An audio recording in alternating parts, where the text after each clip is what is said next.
네, 오늘 말씀 우리 함께 봉독하도록 하겠습니다. 오늘 말씀 사도행전 25장 13절에서 22절 말씀까지입니다. 제가 말씀을 봉독하도록 하겠습니다.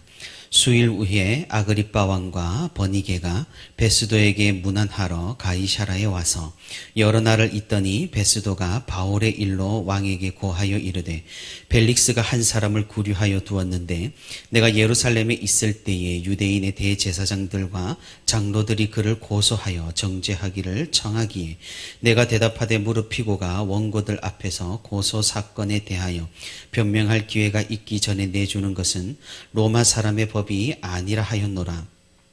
그러므로 그들이 나와 함께 여기 오매 내가 지체하지 아니하고 이튿날 재판자리에 앉아 명하여 그 사람을 데려왔으나 원고들이 서서 내가 짐작하던 것 같은 악행의 혐의는 하나도 제시하지 아니하고 오직 자기들의 종교와 또는 예수라 하는 이가 죽은 것을 살아있다고 바울이 주장하는 그 일에 관한 문제로 고발하는 것뿐이라.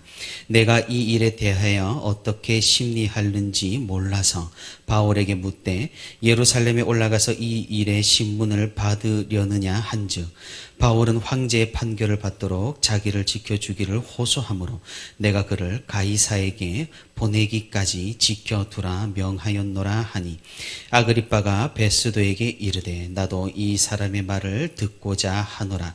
베스도가 이르되 내일 들으시리이다 하더라. 아멘. 네, 오늘도 이렇게 주님과 동행하기 위해 새벽 기도의 자리에 나온 우리 모든 성도 여러분 진심으로 환영하고 또 축복합니다. 오늘도 우리 함께 말씀을 듣는 가운데 그 말씀을 붙들고 우리 함께 기도하는 가운데 하나님의 크신 은혜와 위로가 풍성히 있기를 주님의 이름으로 축복합니다. 우리는 강직한 그리스도인을 표현하기를 세상이 감당하지 못하는 그리스도인이라고 합니다. 그 말인즉슨 세상이 아무리 이렇게 혹은 저렇게 흘러간다고 하더라도 하나님의 말씀대로 우직하게 살아가고 소신이 있어 강직하여 흔들리지 않아서 그렇게 불립니다.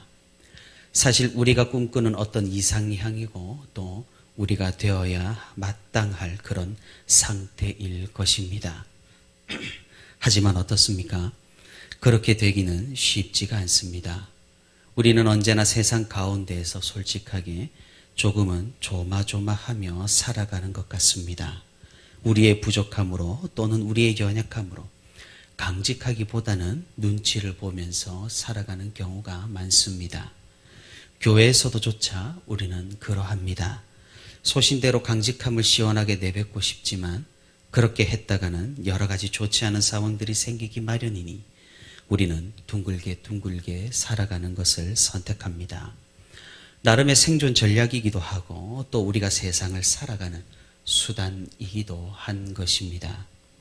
그러나 마음 한 구석에는 언제나 하나님을 향한 죄송한 마음과 그리고 용기를 내지 못하는 자신에 대한 아쉬움은 있기 마련입니다. 사실 믿음과 신앙이라는 것을 우리는 어디에서 어떻게 증명할 수가 있습니까? 물론 일상에서도 충분히 증명을 해낼 수가 있고 우리가 하는 행동, 말, 다른 사람과의 관계 그리고 교회 생활을 통해서도 우리는 충분히 드러낼 수가 있을 겁니다. 하지만 우리의 믿음과 신앙이 분명하게 드러날 때는 단연 우리가 고난에 처했을 때, 우리가 어려움을 당했을 때, 믿음과 신앙이 위협을 받을 때 극단적으로 세상과 타협할 것을 강요받을 때일 것입니다. 믿음의 선진들도 그러했습니다. 평온할 때는 누구나 신앙이 좋아 보입니다. 별일이 없을 때는 이 사람도 저 사람도 거룩해 보이기 마련입니다. 하지만 신변에 이상이 생기거나 큰 박해나 어려움이 오게 된다면 홍해가 좌우편으로 완전히 갈렸듯이 알곡과 쭉정이가 분명하게 드러나게 되는 것입니다. 일제강점기 때 우리의 선조들이 그러했고 여러 믿음의 선진들이 그러했습니다. 신사참배로 인해 목숨이 위협받는 상황이 되자 교회 지도자들조차 좌우로 나누어지게 된 것입니다.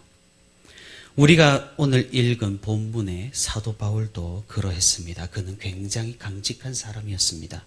변함없이 하나님을 붙들고 하나님을 신뢰했습니다. 그가 지금 어떤 상황에 처해 있는지는 그 자신에게는 중요한 문제가 아니었을 정도입니다. 어떻게 이런 믿음이 가능할까 싶을 정도입니다. 세상은 그런 바울을 보고 굉장히 당황합니다. 어찌할 바를 몰라 고민하고 그를 다루기 위해 자문을 구할 정도입니다.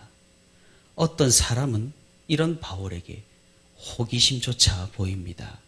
세상에 감당하지 못하는 사람, 그 사람이 진정으로 하나님을 믿는 사람입니다. 바울은 새로 총독이 된 베스도 앞에서 자신을 변호하면서 로마 시민이 가진 권리를 사용했습니다. 로마 황제 가이사에게 상소하여 로마에서 재판을 받도록 요구를 한 것입니다. 새로이 유대 지역의 총독이 된 베스도는 이런 바울의 부탁을 흔쾌히 들어주었습니다. 왜냐하면 바울을 계속해서 이대로 두기에는 유대인들과의 갈등을 피할 수 없을 뿐더러 그렇다고 풀어주기에는 로마 시민이 길에서 암살을 당할 것 같기 때문이었습니다. 사실 이러지도 못하고 저러지도 못하는 그런 상황에서 그냥 바울을 로마로 보내버리는 편이 현명한 선택이라고 여겼을 것입니다. 그래서 바울을 로마로 보내기 위해 준비를 하고 기다리고 있는 중이었습니다. 그러는 사이 새로운 베스도 총독에게 아그리빠 왕과 버니게가 찾아와서 문안을 하며 서로 교제를 합니다.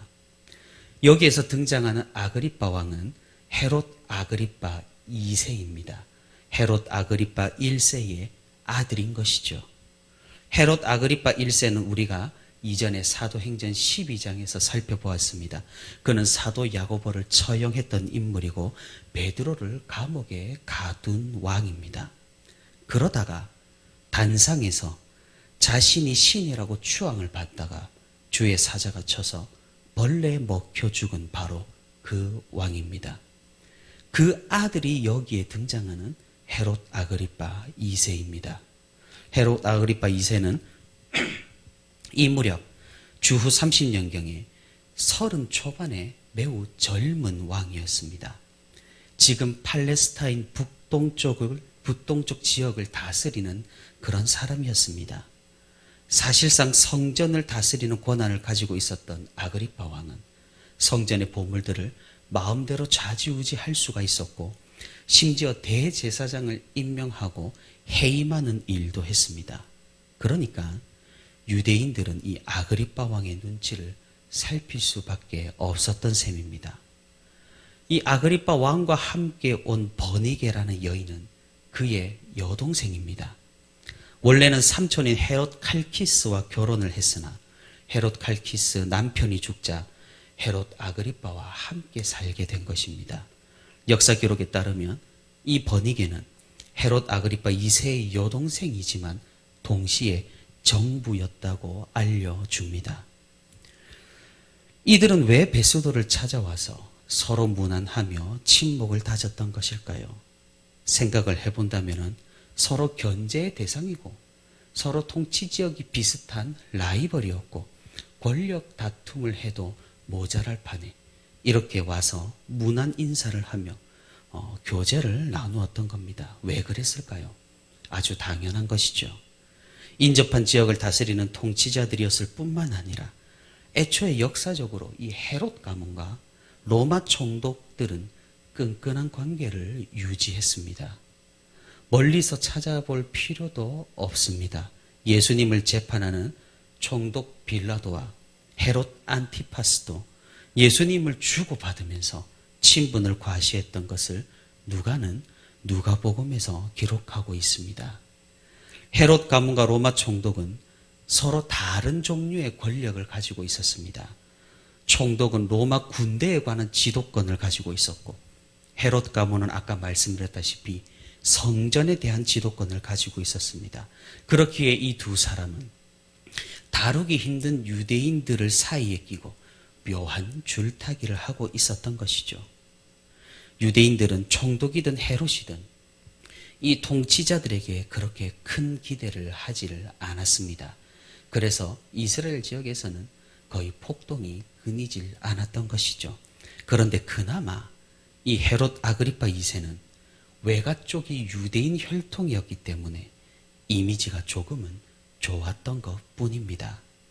그러니 유대인의 후손인 이 아그리파 왕이 바울의 소송에 대해서 도움을 줄 수 있을 것이라고 이 로마 총독 베스도는 판단을 한 것입니다.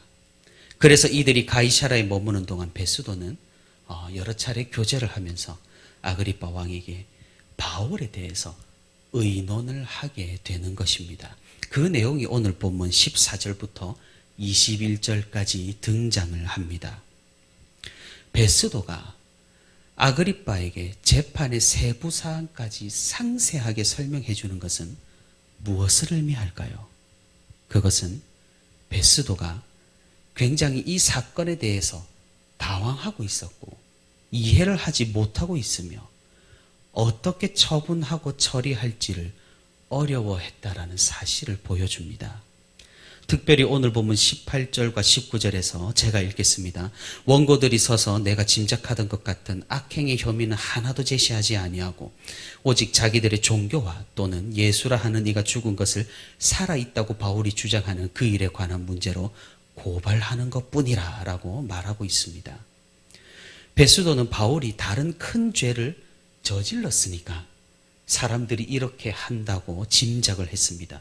왜냐하면 그렇게 않고서는 유대인들이 바울을 이렇게 미워할 리도 없고 바울을 굳이 예루살렘으로 데려오려고 악을 쓰지도 않았을 것이라고 생각했기 때문입니다. 예수라 하는 이가 죽은 것을 살아있다고 바울이 말한다고 하더라도 이는 바울이 그냥 미쳐서 이상한 말을 한 것뿐이지 왜 유대인들이 이것을 가지고 고발하는지를 이해 못하겠다는 겁니다. 사실 그럴 만도 합니다. 부임한 지 얼마 되지 않았던 베스도는 유대인과 교회에 대해서 이해가 부족했습니다. 그의 판단으로는 대체 이게 왜 재판을 열 일인지, 바울을 왜 보호해야 하며 유대인들은 왜 이렇게 바울을 죽이려고 하는지 이해가 되지 않았던 겁니다.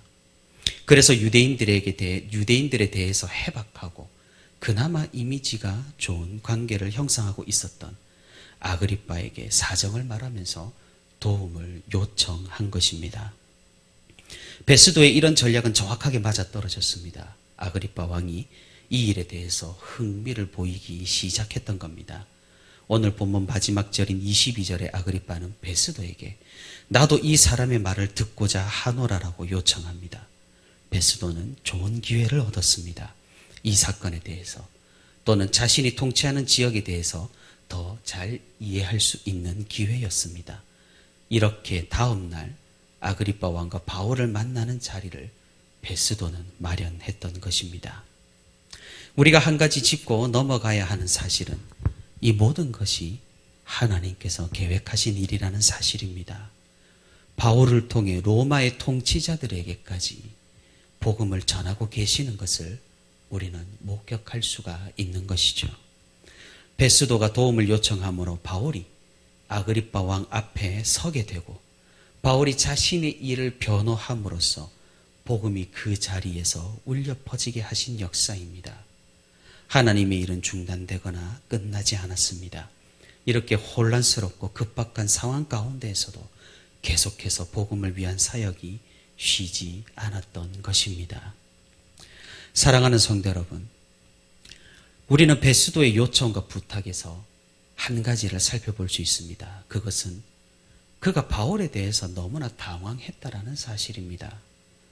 대체 왜 저렇게까지 하는 것일까? 그리고 유대인들은 대체 왜 그렇게까지 하는 것일까? 베스도는 정확하게 이해를 할 수가 없었고 올바르게 판단할 수도 없었고 어떤 사람이 부활한 사실 외에 자신이 모르는 무언가 있을 것이라고 생각할 수밖에 없었습니다. 왜 그랬습니까? 바울이 보통 내기가 아니었기 때문입니다.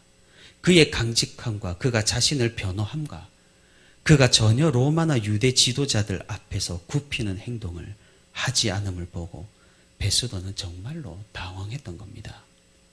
더군다나 베스도는 그래도 합리적인 지도자였고 바른 판단을 할 수 있는 사람이었습니다. 하지만 그런 그에게도 한계는 분명했습니다. 특별히 죽은 자가 다시 살아났다라고 주장하는 바울의 말에 대해서 크게 당황했습니다. 왜냐하면 그런 바울의 말은 베스도에게는 전혀 이치에 맞지 않는 말이었고 믿을 수 없는 말이었기 때문입니다. 사랑하는 성도 여러분, 오늘날의 우리에게도 마찬가지입니다. 죽은 자가 살아났다. 그리고 하늘로 올라갔다. 그리고 구름을 타고 나중에 다시 오신다. 우리는 교회에서 이 사실을 말하고 이 사실을 찬양하고 그리고 말씀으로 듣고 말씀으로 보고 설교를 또 듣습니다. 위화감이 전혀 없죠. 우리에게는 너무나 당연한 말이고 당연한 진리이고 당연한 사실이기 때문입니다. 하지만 세상은 이것을 감당하지 못합니다. 우리는 또한 어떻습니까? 세상 사람들과 말할 때 이런 복음을 자신 있게 말하지 못할 때가 있습니다. 왜 그렇습니까? 세상적으로는 전혀 합리적이지도 이성적이지도 말이 되지 않기 때문입니다. 그래서 우리는 세상에 나가서 조금은 소심해지기도 하고 다른 가면을 쓰고 살아가기도 하고 약간은 눈치를 보며 살아가기도 한다라는 사실입니다. 하지만 그런 우리의 모습은 우리 주님이 보시기에 안타까워하실 수 있다라는 것입니다. 주님께서는 마태복음 10장에서 이렇게 말씀하십니다. 누구든지 사람 앞에서 나를 부인하면 나도 하늘에 계신 내 아버지 앞에서 그를 부인하리라. 사랑하는 성도 여러분, 우리가 복음의 진리를 당당히 말할 수 있는 그런 그리스도인이 될 수 있기를 바랍니다. 요한 1서 5장에서도 사도 요한은 이렇게 말합니다. 예수께서 하나님의 아들이심을 믿는 자가 아니면 세상을 이기는 자가 누구냐? 세상을 이기는 자, 세상이 감당 못하는 자, 복음으로 단단히 둘러지고 뭉쳐진 자가 될 수 있기를 바랍니다. 로마는 바울을 감당하지조차 못했습니다. 우리도 성령이 충만하여서 세상이 감당하지 못하는 자로서 이 세상을 살아갈 수 있기를 바랍니다. 주님께서는 우리와 함께 하십니다. 요한복음 16장에서 우리 주님은 이렇게 말씀하십니다. 이것을 너희에게 이르는 것은 너희로 내 안에서 평안을 누리게 하려 함이라. 세상에서는 너희가 환난을 당하나 담대하라. 내가 세상을 이기었노라. 이미 세상을 이기신 주님을 뒤따라 우리도 이 세상을 이기고 세상에 휘둘리는 것이 아니라 세상을 헤집고 말씀으로 전진하는 우리 모두가 될 수 있기를 바랍니다. 오늘도 주님의 말씀을 믿으며 혼란한 세상 가운데서 말씀으로 굳건히 서서 세상에 대해 승리하고 세상이 감당하지 못하는 자로 주님을 따라 살아가는 저와 우리 부천시민교회 모든 성도가 되기를 주님의 이름으로 소망합니다.